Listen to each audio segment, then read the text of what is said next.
In a quiet Silicon Valley neighborhood on Valley Way, on the other side of a driveway that held a silver BMW SUV, a man was looking through his friend's rear window and noticed that his friend was frozen on his knees on the ground, covered in blood. This is the murder of the Google engineer wife, Xuanyi Yu. Welcome to Patterns of Behavior, where we focus on the people behind the crime. I'm Ed Choi, and today we're going to be talking about the murder of the Google engineer wife, Xuanyi Yu. Our story today begins in China's southwest Sichuan province in the city of Chengdu, where Liren Chen excelled in school growing up. Liren Chen attended one of China's highest ranked schools, Chengdu's number 7 middle school. In fact, during the 2014 General College entrance exams, in a list that was published of the top 110,000 students' scores, Liren Chen was listed twice. Once for a science and math part of the exam, where he scored 145 points out of a possible 150 points. And for the physics part of the comprehensive science test, he scored 105.5 points out of a possible 110 points. And those scores got Liren Chen accepted into one of the most prestigious colleges in China, the Tsinghua University in Beijing. And at the same time, Xuanyi Yu was growing up in China's northeast Jilin province in Sangwon City, where Xuanyi also excelled in her academics and was one of the top students in her school and was able to garner the scores needed to also attend Tsinghua University in Beijing, which means that both Liren and Xuanyi had the type of childhoods where they didn't really go out to play as much and were forced to focus on their academics. And part of the reason that they had to focus on their academics was to be able to get into Tsinghua University, which is one of the top rated colleges, public universities in all of China, where some of the notable alumnus include China's current president as well as other former presidents of China. And Tsinghua is specifically known for their engineering programs. In fact, in the late 90s, they even had a joint partnership with MIT in the United States for a joint degree. And it hasn't really been publicized when the two met. But we do know that Liren Chen had a high school sweetheart that was not Xuanyi Yu. But we do know that Liren Chen had a high school sweetheart that he went to Tsinghua University with together. But they both attended Tsinghua University during the same time frame between 2014 and graduated in 2018, both graduating with a Bachelor's of Science in Electrical Engineering, which means that they probably met sometime while attending school in the same program, probably taking the same classes around the same time as each other. But what we do know is that shortly after graduating from Tsinghua University in 2018, both Liren Chen and Xuanyi Yu arrived in San Diego, California, just barely a month apart from each other. And they both began attending the University of California in San Diego to get their Masters of Science in Computer Science. And they both began attending the University of California in 2018, Liren Chen graduating in 2019, and Xuanyi Yu graduating in 2020, both with their Masters of Science in Computer Science. And they both landed internships in June of 2019, Liren Chen working as a software engineer intern at Too Simple, which is a Chinese autonomous trucking company that shut down their US operations in December 2023. Whereas Xuanyi Yu landed an internship at Amazon, working as a software development intern, working on the web application on the front and back end, which after her internship ended just a couple of months later, landed her a full-time position as a software development engineer until June of 2021. Now, if they hadn't met at Tsinghua University, they definitely met while they were getting their master's degree in computer science at UCSD. Because even though the details of the relationship isn't laid out publicly, they were described to be sweethearts, which I would assume means that they met during school, which means that if they met at UCSD, and Liren Chen got an internship at some random autonomous trucking company that's based out of China,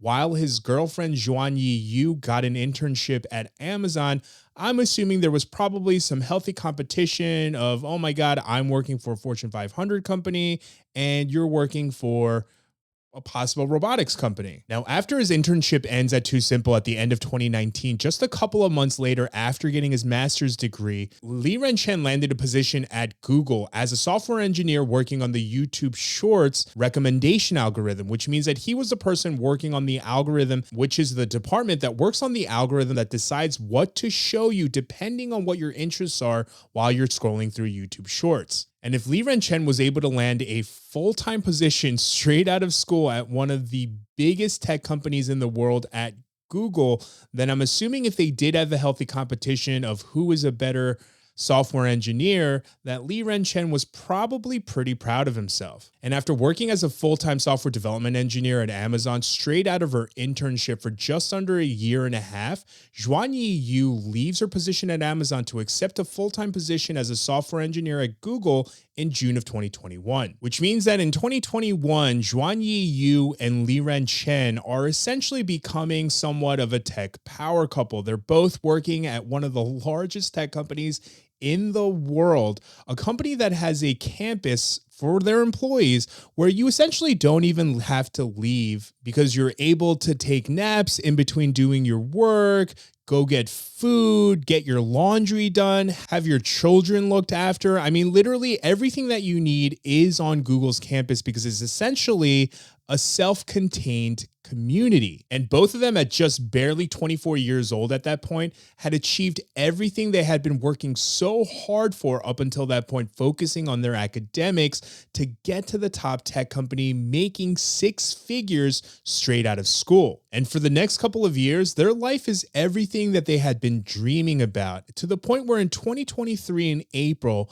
they decide to buy a home together in Santa Clara that was worth just over $2 million. And if the high price tag of the house doesn't tell you otherwise, this was a nice neighborhood in Silicon Valley in Santa Clara, located at 704 Valley Way, a two-story home that was freshly painted, had perfectly manicured bushes, an amazing landscape. They were probably able to share a car because their home was about a 10-mile drive away from the campus that they spend the majority of their days at. And now they had this beautiful home that they lived at with their cat, Cooper. And as far as the neighbors knew, they were just normal neighbors who kept to themselves, who even baked homemade cookies and gave out cards to the neighbors after they moved in. And because they spent the majority of their time on Google's campus working, they were rarely home to begin with. And when they were home, they basically kept to themselves. In fact, one of the children of their neighbors called them the shut-ins next door. And when Liren Chen and Xuanyi Yu weren't at their home, they would take leisurely strolls around their neighborhood, which was the rare occasion that their neighbors saw them, at which point Liren and Xuanyi would be normal people who would just wave and hi, but mostly kept to themselves. In fact, the neighbors stated that their neighborhood is actually pretty gossip heavy and that Liren Chen and Xuanyi Yu were barely, if at all, ever talked about. I mean, the neighbors stated that they didn't hear a single peep from their home, not a single fight or even a small squabble that the neighbors could hear outside. I mean, and it makes sense because everything that Liren and Xuanyi needed was at work on Google's campus. I mean, not that they didn't need it, but Google even has childcare. But because they didn't have children, they had more freedom to work as much as possible because the only thing at home waiting for them was their cat. Fast forward to Monday, January 15th of this year, when Liren Chen and his wife Xuanyi Yu have a mutual friend over who wants to stay anonymous. And this friend is over for dinner, knows them well enough to notice the fact that Liren Chen is acting different. And this anonymous friend stated that he was worried over, quote, noticeable changes in Chen's demeanor because he was, quote, quiet and staring blankly for much of the evening. This observation stands out from their friend because for any other normal couple, it's pretty normal and regular that couples get in fights or one of them just isn't in a great mood because of what happened behind closed doors over an argument or a fight. But the thing is, if you remember, the neighbors even stated that they didn't even hear them have a small argument, let alone a fight. So for a friend to notice that one of them was being very quiet was very much out of place because either they never fought or they were very discreet about their personal squabbles and kept it hidden behind closed doors. And this behavior from Liren Chen was so out of place that the next morning when their friend woke up after their dinner party, he tried to call both Liren Chen and Xuanyi Yu because, again, mutual friends who talked to them both regularly, and neither of them picked up. And even then, Liren Chen's behavior was so out of place that when neither of them picked up, he drove to their house and knocked on the door multiple times. And he knocked and knocked. And even though that silver BMW SUV was still in the driveway like it was the night prior when he was there for dinner, no one answered the doors. And he walks around the house to the rear end of the house and looks through one of the back windows where he sees Liren Chen on his knees on the ground. And he states he was, quote, motionless on his knees, had his hands in the air, and was staring blankly, and then noticed that he was also covered in blood. So he did the only thing that a rational person would do and called 911 and asked them to do a welfare check. And when police arrived around 11 a.m., they went around to the backside of the house and looked through the window to see Liren Chen still frozen on the ground. And when the police make their way inside of the home, they find Liren Chen inside of the couple's bedroom. And they stated, and I quote, his right hand was extremely swollen and purple. He had blood on his clothing, legs, arms, and hands, and scratches on his arms. And they also found a sandal covered in blood in the hallway just outside of the couple's bedroom. And laying on the ground in the couple's bedroom, directly behind where Liren Chen was, lay Xuanyi's body with severe blunt force trauma injuries to her head. And when the police asked Liren what had happened, he simply stated, and I quote, I punched my wife.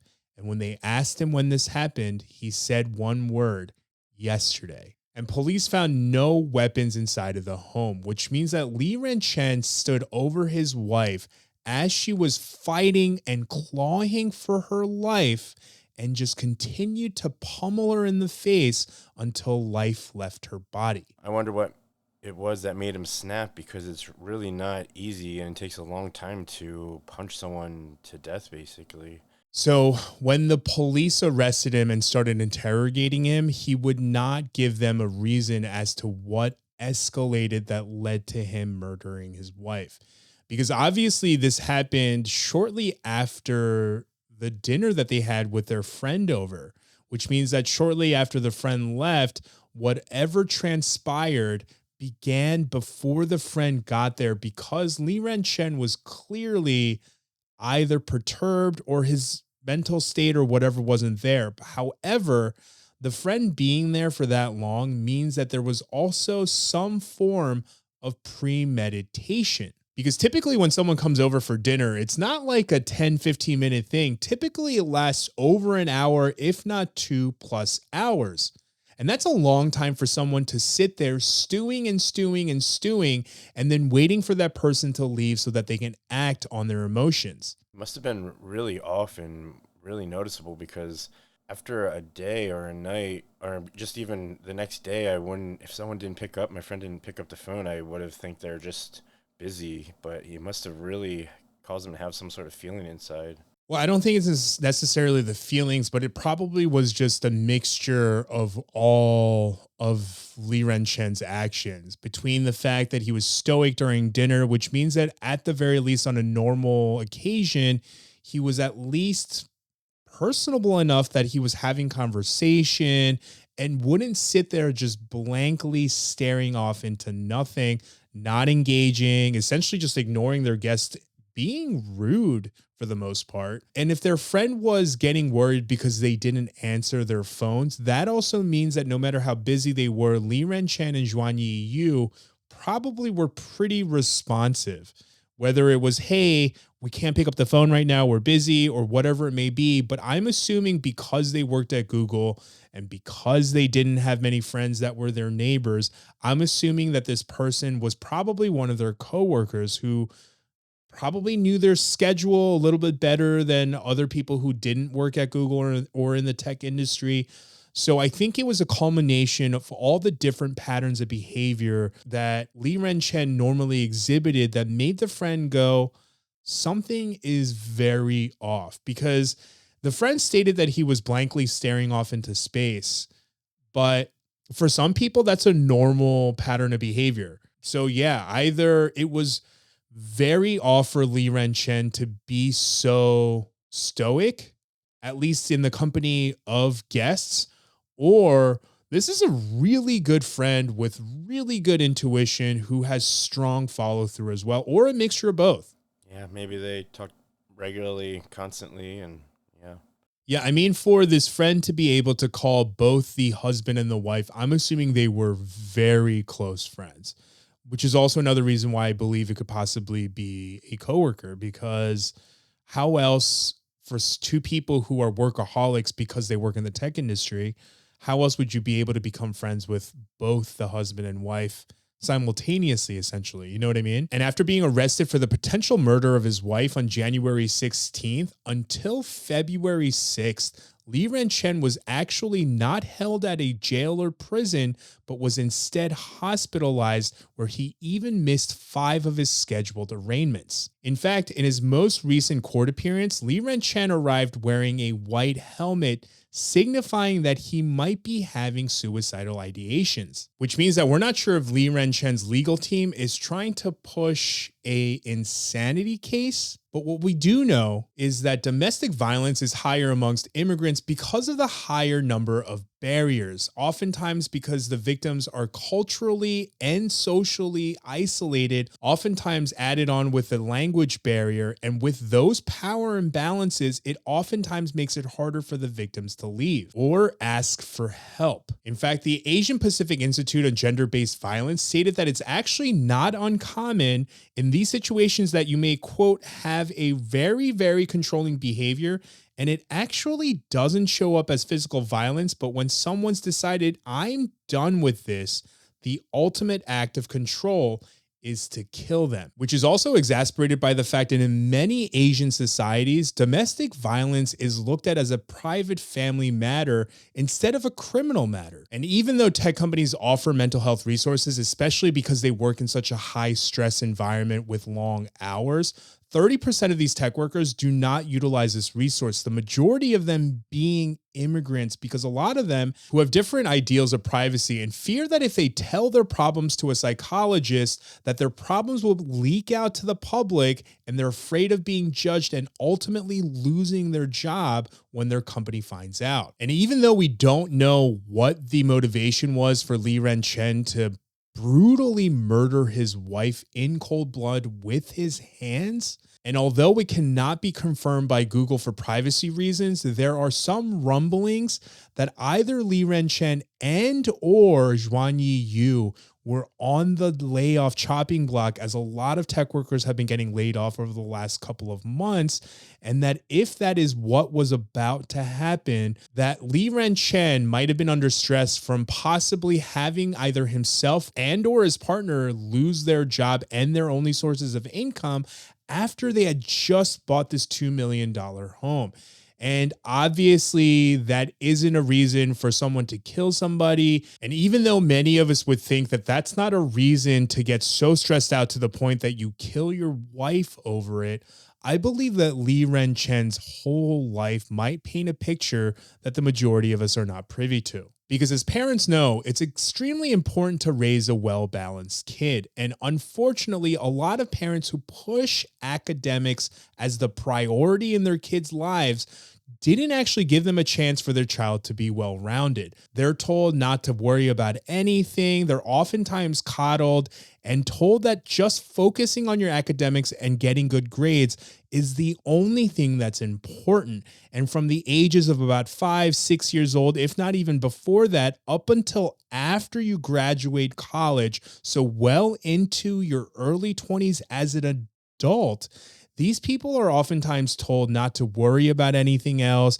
and aren't even nurtured in other aspects of their lives other than to get those good grades, which just instills this idea that if you just put your head down and work really hard, you will be rewarded. Because in school systems, that's how it works. If you just put your head down, you study really hard, then you should get good grades. And if you get the good grades, then you can get into a good school. And if you could get into a good school and then put your head down and work there, then you can graduate top of your class with a very prestigious degree from a prestigious college. And all of that should also lead to you to being able to land a good job. So these kids are essentially raised on this merit system where if you do this, you will get that. And obviously, that's not an excuse, nor is any excuse valid in murdering another human being and taking away their life. But we're trying to understand what led towards Liren Chen making these decisions. So if you take that type of person who worked really hard and got everything that they believe that they deserved, even working at one of the top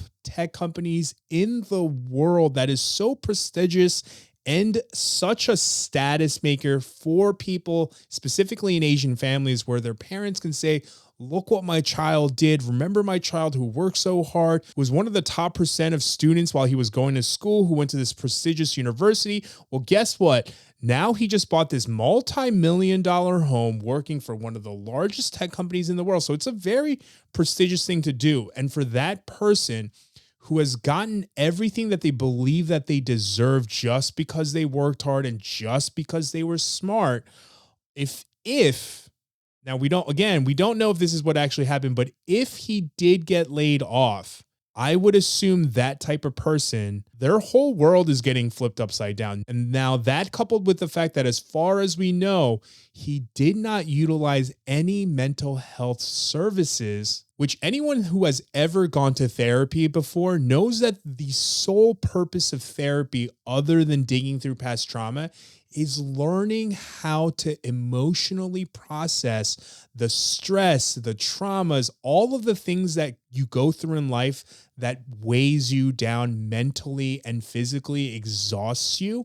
That's like 90% of therapy. And for someone who put their head down, who did not have any resources in being able to regulate his emotions, unfortunately, the combination of people who haven't been taught how to regulate their emotions, who then didn't seek out therapy as an adult, is oftentimes a deadly combo that does lead to these type of outbursts that just seem to come out of nowhere. And the people who don't learn how to regulate their emotions end up becoming stoic people who hold all of their stress, anxiety, and negative feelings bottled up inside. And just like a soda can that is shaken and shaken until pressure builds up within those closed walls, they will at one point explode. And we don't know the details of what happened in the moments leading up to Liren Chen murdering his wife in cold blood. And honestly, we may never know even during trial, because the way that their lawyer is setting up Liren Chen in the preliminary hearings, it seems like he's trying to set him up for some sort of insanity clause. And for all we know, something nefarious could have happened. There could have been a fight. Liren Chen could have gotten insecure about his marriage to his wife. A lot of things could have happened. But from what we already know so far, the fact that Liren Chen was at a dinner party at his house, hosted by him and his wife with their mutual friend, and that mutual friend was able to see the difference in Liren Chen's personality that night, noticing just how stoic he is, makes me feel like there was some conversation that happened right before their friend arrived at their home, at which point Liren Chen was in such distress that he wasn't even able to shelf it to put on a happy face for his friend, which maybe, again, their marriage was perfect leading up until this point, but it seems like it's some sort of behavior that he and his wife are familiar with. Putting on a happy face for the public. And as immigrants who came from Asia, where Asian societies tend to be pretty judgmental of other families' optics, it's very possible that they were just good with putting on a happy face. That night, Liren Chen was in such distress that he wasn't able to hide it. So if he and his wife got into an argument, or there was something that started to make the stress fractures crack a little bit more right before their friend arrived, that means that Liren Chen was sitting there stewing, bottling up the fizz and keeping it contained, and then might have exploded immediately after their friend left. Because the act of being able to repeatedly punch someone in the face, and the police stated that his one hand was bruised. So it's not even like he's taking turns hitting his wife in the face with both fists. He is just punching her in the face, cocking his fist back, and then punching her again, and then doing that repeatedly until the life leaves her body. That added with the fact that after his wife passed away, he just sat there frozen solid, unable to move or do anything, tells me that after what he had done, he immediately realized the reality of what just happened. If you know anyone who has anger issues and have seen them punch a wall, and then immediately after they punch the wall, they realize what they had done and they snap out of their anger, to me, with the evidence that's presented, that's what seems to make the most sense, which helps us to understand what happened and not excuse what Liren Chen did. If anything, his case highlights the importance of destigmatizing mental health within Asian societies, especially men who in all societies are told to buck up and be strong and push your emotions away. As we can all know now in civilized society, that oftentimes leads towards fits of anger and rage and tantrums that will harm other people around us. If you or anyone you know is a victim of domestic violence, please contact the National Domestic Violence Hotline or look into the resources that's available through your state, because no one has the right to hit you and nobody deserves to be hit. And with that, thank you for joining me on another episode of Patterns of Behavior, where we look at the people behind the crime. And if you would like to help me keep this podcast sustainable, please think about joining the Patreon. And if you are listening to this podcast, please also know that there is a video version available both on Spotify and on YouTube. And if you are watching on YouTube, please make sure you like, subscribe, and ring the notification bell so you can know when new videos come up. Otherwise, thank you for joining me, and I will see you on the next one. Please stay safe.